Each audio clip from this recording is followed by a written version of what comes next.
really interesting that the research told us that the most successful businesses do have a business plan. They think it's very important.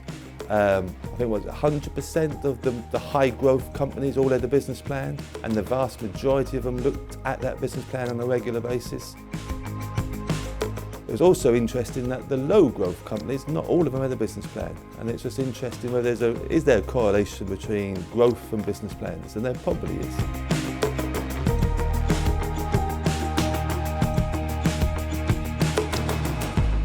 It was interesting that the sweet spot for the most successful high growth companies was 1 to 2 years, and that they looked at it on an annual basis.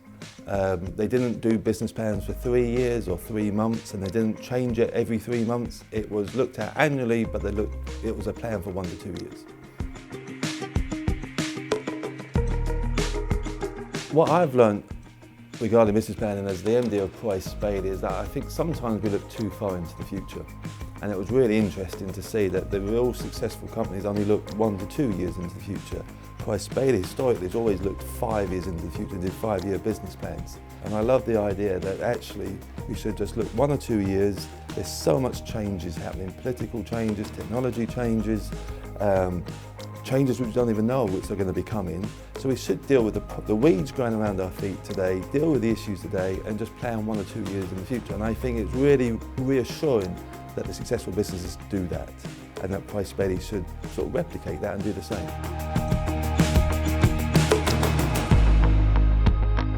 Okay, so I think it depends very much what you're trying to do. We were in the food business, and particularly cocoa and coffee, but cocoa out of Africa, where you've got to think very long term.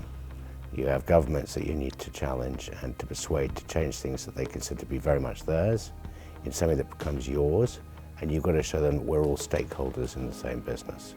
So that's political planning with government, it's political planning with governments in Europe, and then at the end of all of those things, you've then got to find customers. And in the middle, you've got to build processing factories where you are holding goods separately and having separate lines where something that's been ethically sourced and traceably found from a farmer in the middle of nowhere to a chocolate bar in Sainsbury's is actually workable.